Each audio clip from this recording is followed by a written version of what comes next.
off all these siege tanks now. Those drones really desperately trying to run for their lives. There's Wednesday Night vVv Gaming. As Game 4 does get underway.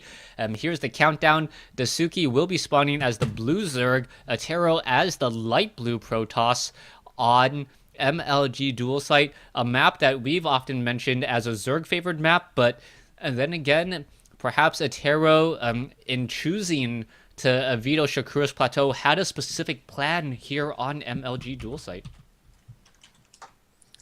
Yeah, and again, both these players probably haven't played this map too much. We do see Attero spawning as the teal Protoss in the eastern position, and DaiSuki as the blue Zerg in the western position. Both these players probably haven't played this too much because it's not a ladder map, and a lot of North American players, unless they're doing a lot of internal team practice, don't have practice on maps that are just basically tournament maps. They do a ton of laddering, hundreds, thousands of games, and just not as much internal practice as they really should, especially when you have big tournaments like MLG using these maps, which you don't often see. Yeah, well, what often happens is that those players will purposely just vote down Dual Site and you're like, you know what, I don't want to practice on this map whatsoever. But in a series like this where you don't really have a choice to veto it, so if you go to a best of 7 series, someone on your team has got to play it. So perhaps the player should be a little bit more well aware, as DaiSuki hasn't really tipped his hand as of yet. Meanwhile, Attero does build a low ground pylon, and as you mentioned, Matron, he will most likely have to use that Nexus as part of that wall. Yeah. And we'll see how successful he is with this. Yeah, a lot of times you're going to have to place down an extra cannon, one sort of at the front of the Nexus, and then one sort of in the mineral line, and then you have to worry, a lot of times the Zerglings can still get into that mineral line. You have to come out with maybe a sentry or two earlier on than you wanted to, so it is risky, and we'll see what he's able to do with it. That Forge does go down, so he's not like he's going to go for a Nexus first play, so he might actually even get a cannon down because the gas has gone down for DaiSuki before he goes for the Nexus. We'll see. Attero does not know about that gas, though. He's just still sitting at the natural expansion, waiting for a hatchery. The hatchery should be established sometime around the 3-minute 30-second mark, but then again, DaiSuki could opt to get metabolic boost Queens and Zerglings and spend the resources that way, as that does seem to be the case. He is currently behind in terms of gas, not able to start that metabolic boost just quite yet, but the Zerglings will push away that probe, and the probe will have to pretty much run all the way home. Photon cannon finally being added in, and Attero using I guess a behind the minerals pylon to make sure that Zerglings can't really run behind there either. Yes, that cannon does go down, and the Nexus as well, and he actually might catch this Overlord. No, it looks like DaiSuki will save that. Maybe not. Ooh, whoa. Yeah. So, nice reaction by DaiSuki. You do not want to lose that Overlord, because that guy can park right over the trees outside of the base of Attero and basically have sight on both paths of attack forever. So you can see that anytime a probe goes out to try to do a scout or place a pylon, and here come the first few links for DaiSuki, and I imagine he's not going to be able to do too much here. And like I said, a second cannon needed to go down in the mineral line. So this is just going to be a little less secure than the maps where you can get that full high HP building wall off, and it's going to be a little bit less economical because you have to spend more on cannons, sometimes more on early sentries, and we'll see what the Protoss player is able to do.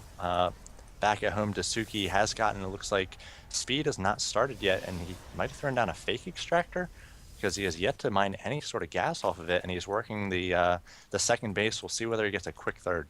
Well, he has mined gas off of it, but he only mined 76 gas, so he could get a Roach Warden and then try to go for 3 quick Roaches. The Roaches would be able to attack the Forge without taking damage from the Photon Cannon, but then you risk a timing where a Sentry would be able to kind of force field and pull you closer into that Photon Cannon and then deny any true avenue of escape. We'll see what's going to be happening here. The hatchery is up for DaiSuki. A creep tumor also going down, so DaiSuki starting on his creep spread a little bit earlier. There are 2 queens out, and I'm still scratching my head on why DaiSuki stopped exactly at 76 gas and decided to not get that last 24 for that metabolic boost. Yeah, and it looks like he's coming out with 6 drones right now, so just constantly droning up, and he's choosing not to put any sort of pressure on the front door, instead just circling around with these lings in the center field. Attero actually came out with 2 zealots and has yet to get down the cybernetic score. That's very strange. Yeah, the cybernetic score had just started back behind the natural there, so forced to actually allow 2 gateways to finish there, and now has 3 cannons up. So, like I was saying, not a very economical build. He had to come out with buildings and units a lot earlier than he wanted, and it looks like his plan is going to be to go for a lot of zealots and to get +1, and maybe try to get a timing here to take down the third for DaiSuki once it does finish. But Attero doing a nice job with the zealots he has on the field. These lings not really able to take him on right now.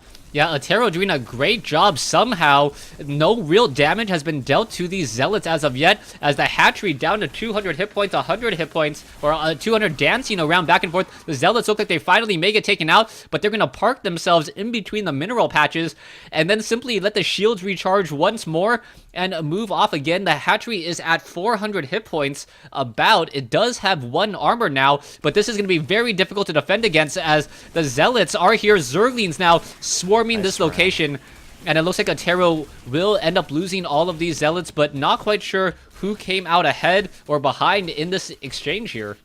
I think DaiSuki did. I mean, he didn't lose that third. Sure, he had to spend a lot of larva and resources on lings, but he was able to do 2 things. He saved his third, and he was able to take down a lot of zealots. And Attero is about to hit +1 weapons. If he was able to keep those 4 or 5 zealots alive and hit with 6 or 7, he could have done so much more damage. But now his +1's going to finish, and he has basically 1 zealot to take advantage of that +1. So sort of a mistimed upgrade here. Now he's immediately going to +1 armor, so he's going to make the best of it and just keep going down a heavy upgrade route. But he really missed any sort of timing there, and DaiSuki is just going to be able to drone and drone off of the 3 bases. He's already up to 55 drones compared to the 46 for Attero, and we'll see what sort of tech DaiSuki does decide to go for here. He does have roaches out, but we've seen players do sort of a roach and muta hybrid composition, and we'll see whether he chooses to stay with just roaches or whether he's going to add infestors or mutas.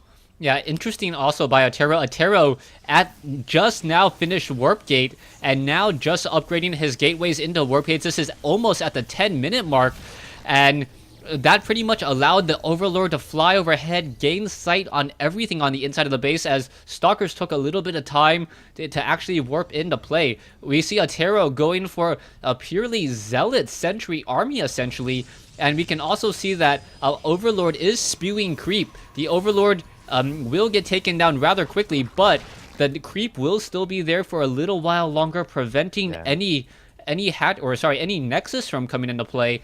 And this is going to really buy a lot of time, as Attero's supply blocked at 76, or was supply blocked. Meanwhile, DaiSuki's supply blocked at 110, and now getting a lot more roaches out. Yeah, I wish DaiSuki wasn't supply blocked, because he's going to have a nice timing here where he's going to have +1 finish, roach speed finish, and he's going to have a very susceptible and vulnerable Protoss player trying to establish a third.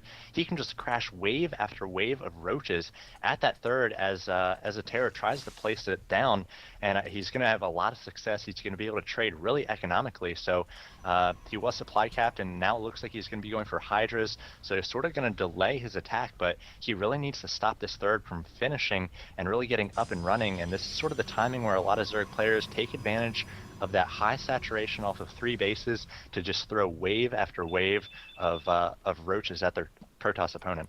Right now, I'm just really happy at DaiSuki transitioning into Hydralisk.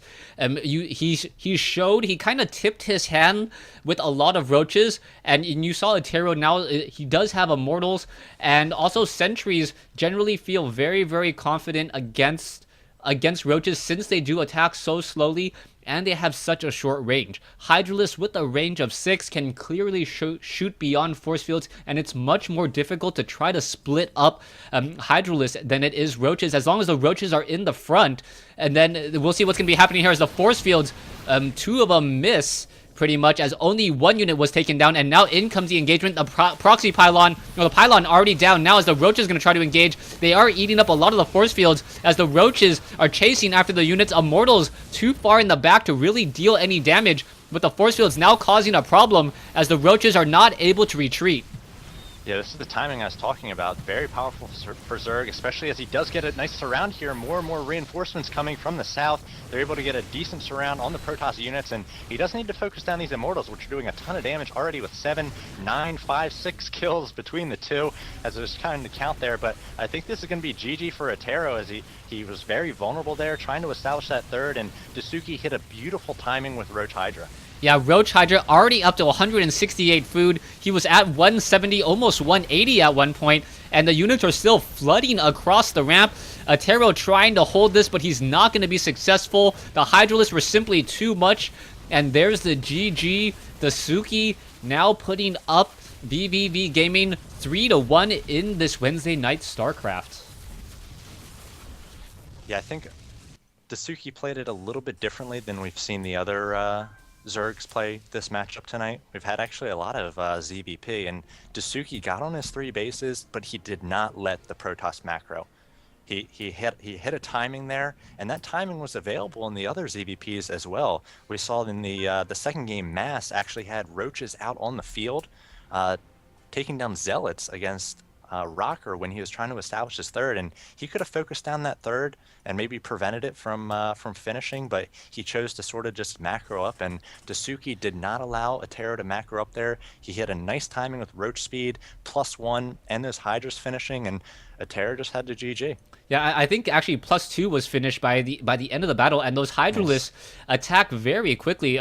Their attack speed, I'm going to show my geekiness in StarCraft, is they attack every 0.83 seconds, which is faster than a Marine. And because of that, and because of their small size, their burst damage is absolutely huge, especially if you don't have force field. If you want to see how quickly Hydralisk can, if they go unchallenged, if there's not a lot of splash damage there, and they're in a very tight ball, as you saw them time and time again in this game, they have perhaps one of the highest DPSs for a ground unit in terms of being able to attack air and ground and their actual unit size.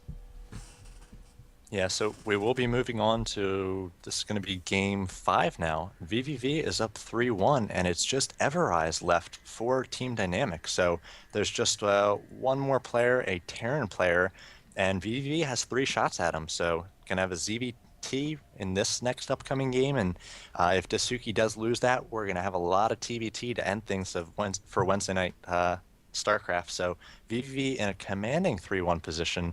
We'll see whether DaiSuki is able to finish the job in the game 5 here.